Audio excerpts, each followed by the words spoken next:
अब मैं निवेदन करूंगा माननीय मुख्यमंत्री जी से, मंच पे आएंगे और उन वीर शहीदों को, उन शहीदों को श्रद्धा सुमन अर्पित करेंगे। माननीय मुख्यमंत्री उत्तराखंड सरकार श्रीमान पुष्कर सिंह धामी जी।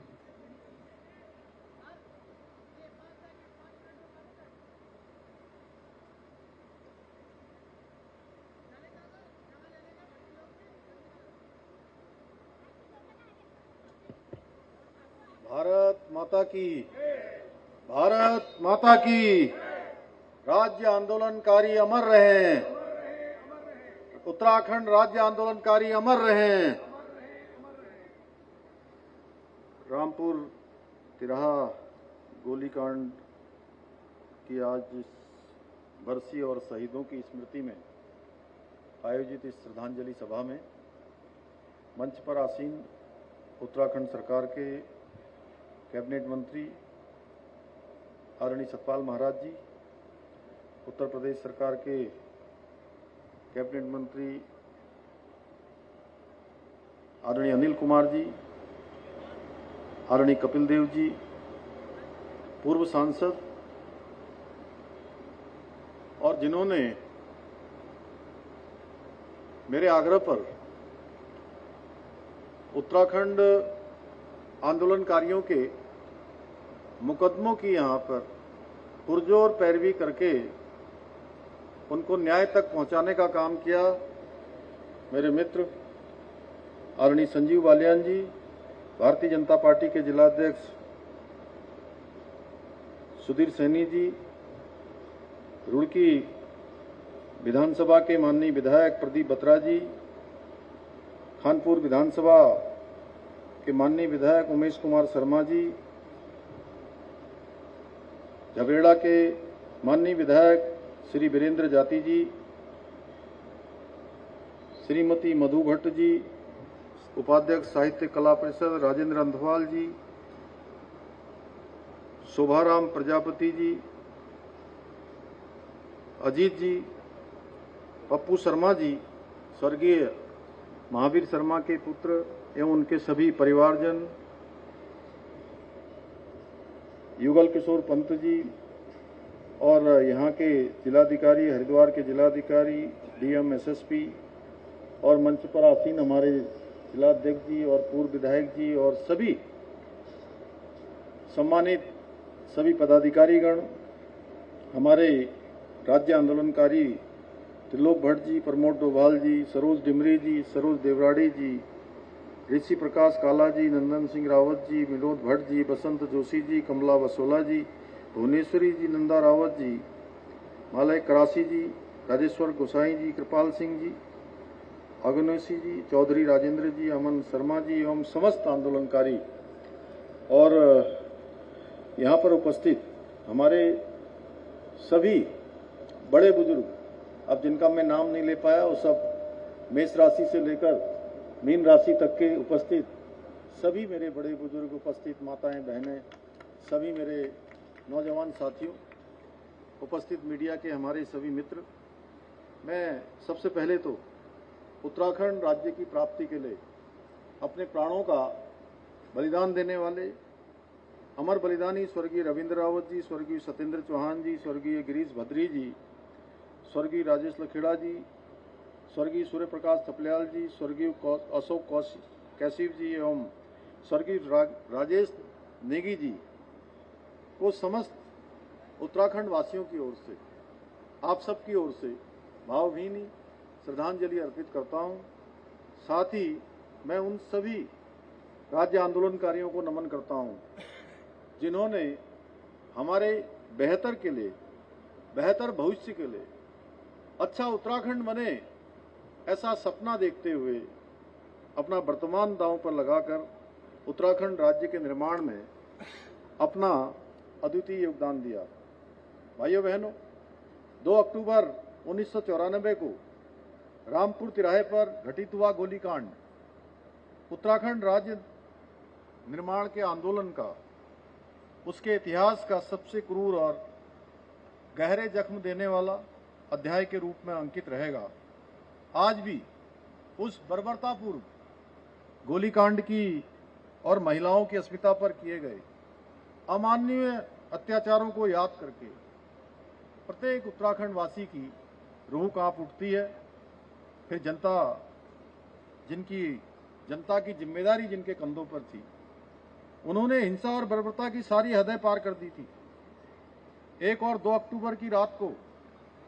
उत्तराखंड की अस्मिता की रक्षा के लिए शांतिपूर्ण आंदोलन करने के लिए दिल्ली जा रहे आंदोलनकारियों को जिस तरह से तत्कालीन समाजवादी पार्टी सरकार ने निर्ममता के साथ अत्याचार किए, उन अत्याचारों से मिले घाव आज भी प्रत्येक उत्तराखंड वासी के दिल में हरे हैं। इस घटना ने पूरे देश को हिलाकर रख दिया। उस दिन की बर्बरता को याद कर आज भी हम सब जब उसके बारे में विचार करते हैं तो सच में वो कितना भयावह था, कितना क्रूर था, कितना अमानवीय था, किस प्रकार से माताओं बहनों के साथ, किस घोर बर्बरता के साथ वहां पर क्रूरता की गई, सच में आज भी आंखें नम हो जाती हैं। ये घटना उस समय के सत्ताधारी दल के दमनकारी रवैये का प्रतीक थी, जिन्होंने एक शांतिपूर्ण आंदोलन को बहुत निर्दयता से कुचलने का काम किया। और आज से 2 अक्टूबर से ठीक 1 महीना पहले 1 सितंबर 1994 को खटीमा का गोलीकांड होता है और 2 सितंबर को मसूरी का गोलीकांड होता है। दोनों आंदोलनों को किस प्रकार से कुचलने का प्रयास हुआ, उनकी भी हम सब बरसी मनाते हैं। और वो दिन और आज के दिन हमें सदैव याद दिलाते रहेंगे कि उत्तराखंड की नींव हमारे शहीदों ने अपने खून से सींची है। भाइयों बहनों, आप सभी को पता है, अभी संजीव बालियान जी जब बोल रहे थे तो उन्होंने बताया कि जो एक प्रक्रिया रुकी हुई थी, जिन्होंने जघन्य अपराध किया था, गोलीकांड किया था, मानवता की सारी हदों को तोड़ दिया था, उनके खिलाफ कार्रवाई होनी चाहिए थी। मैं धन्यवाद करना चाहता हूं संजीव बालियान जी का कि उन्होंने इसकी सख्त पैरवी की। हमसे भी, मैंने उनसे अनुरोध किया था कि आप मुजफ्फरनगर में ये केस चल रहा है, इस केस की आप हम लोगों की तरफ से पैरवी कर दीजिए, आसान हो जाएगा। वो यहाँ भारत सरकार में मंत्री रहते हुए, सांसद रहते हुए उन्होंने पैरवी करी और कोर्ट ने डिसीजन दिया। उसमें कोर्ट ने डिसीजन दिया और अपनी टिप्पणी में लिखा कि ये जलियांवाला बाग कांड से भी अधिक भयावह कांड था, अधिक जो है इसमें क्रूरता और मानवता की हदों को पार किया गया था। भाइयों बहनों, उत्तराखंड राज्य हमारे आंदोलनकारियों की त्याग, तपस्या और बलिदान का ही प्रतिफल है। इसलिए हमारी सरकार उत्तराखंड के बलिदानियों के, आंदोलनकारियों के सपनों को साकार बनाने के लिए बहुत कृत संकल्पित होकर कार्य कर रही है। हमारी सरकार ने राज्य आंदोलनकारियों के प्रति अपनी कृतज्ञता को प्रकट करते हुए उनके आश्रितों के लिए नौकरी में 10% का क्षैतिज आरक्षण लागू किया है। हमने शहीद आंदोलनकारियों के परिवारों के लिए 3,000 रुपए मासिक पेंशन की सुविधा भी प्रारंभ की है। साथ ही घायल और जेल गए आंदोलनकारियों को 6,000 रुपए, सक्रिय आंदोलनकारियों को 4,500 रुपए मासिक पेंशन भी आज दी जा रही है। पूर्व की सरकारों के समय में राज्य आंदोलनकारियों के केवल एक आश्रित के लिए क्षैतिज आरक्षण की व्यवस्था थी, परंतु हमने विधानसभा में विधेयक लाकर नए कानून के अंतर्गत चिन्हित आंदोलनकारियों की परित्यक्ता विधवा और तलाकशुदा पुत्रियों को भी इस आरक्षण का लाभ मिल सकेगा, इसका प्रावधान कर दिया है। यही नहीं, हमारी सरकार ने चिन्हित आंदोलनकारियों के पहचान पत्र जारी करने के साथ ही 93 आंदोलनकारियों को राजकीय सेवा में सेवायोजित किया है। और सेवायोजित ही नहीं किया है, बल्कि उनका नियुक्ति पत्र वितरण समारोह भी आयोजित किया है। इतना ही नहीं, हमने राज्य आंदोलनकारियों के बच्चों को स्कूल और कॉलेजों में निःशुल्क शिक्षा की व्यवस्था की है। इसके अलावा आंदोलनकारियों की सरकारी बसों में निःशुल्क यात्रा की सुविधा भी उपलब्ध कराई जा रही है। भाइयों बहनों, उत्तराखंड के आंदोलन में हमारी मातृशक्ति का बहुत बड़ा योगदान था, उनकी बहुत महत्वपूर्ण भूमिका रही है। इसी को देखते हुए हमारी सरकार ने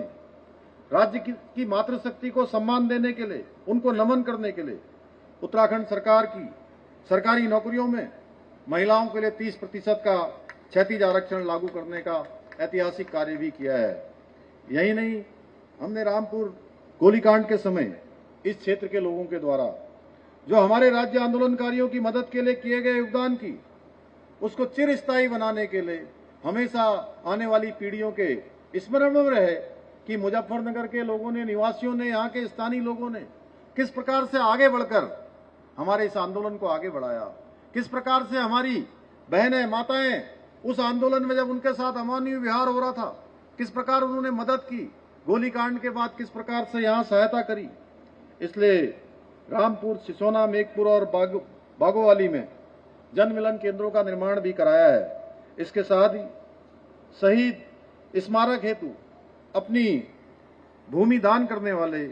स्वर्गीय महावीर शर्मा जी के योगदान को चिरस्थायी बनाने के लिए आज आपके समक्ष पिछली बार उसकी यहाँ से घोषणा की गई थी और आज उनकी मूर्ति की आज ये लोकार्पण का कार्यक्रम भी यहाँ पर संपन्न हो गया है। भाइयों बहनों, हमारे शहीदों का सपना था कि एक ऐसा उत्तराखंड राज्य बने जहां हमारे उत्तराखंडी भाई बहनों को,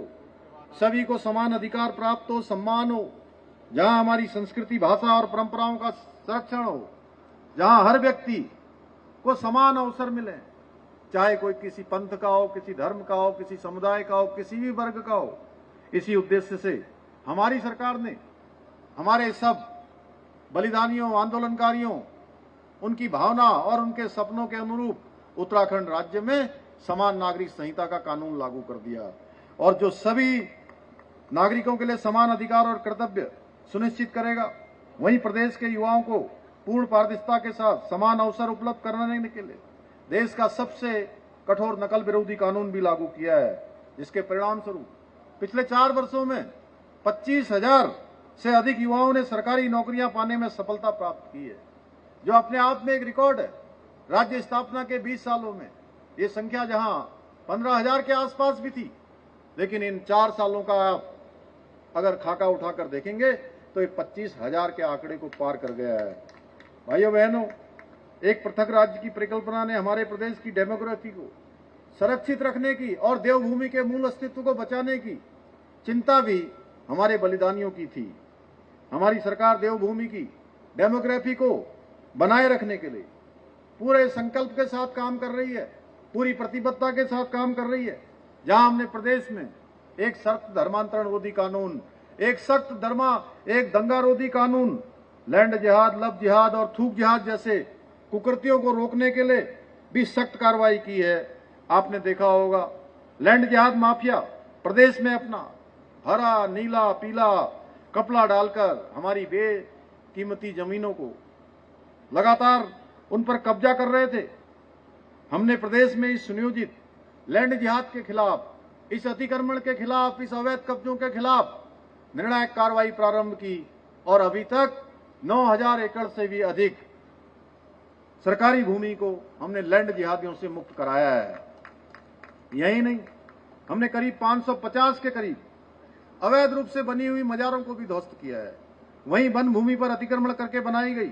2 अवैध मस्जिदों को भी हटाया है। इसके साथ ही हमने प्रदेश में दंगों की राजनीति करने वालों को सबक सिखाने के लिए एक सख्त दंगारोधी कानून बनाकर दंगों में होने वाले नुकसान की भरपाई भी इन्हीं दंगाइयों से सुनिश्चित की है। इसके अलावा हाल ही में हमारी सरकार ने एक नया कानून लाकर मदरसा बोर्ड को भी समाप्त करने का निर्णय लिया है। इस कानून के लागू होने के पश्चात 1 जुलाई 2026 के बाद वही मदरसे संचालित हो पाएंगे जिसमें हमारे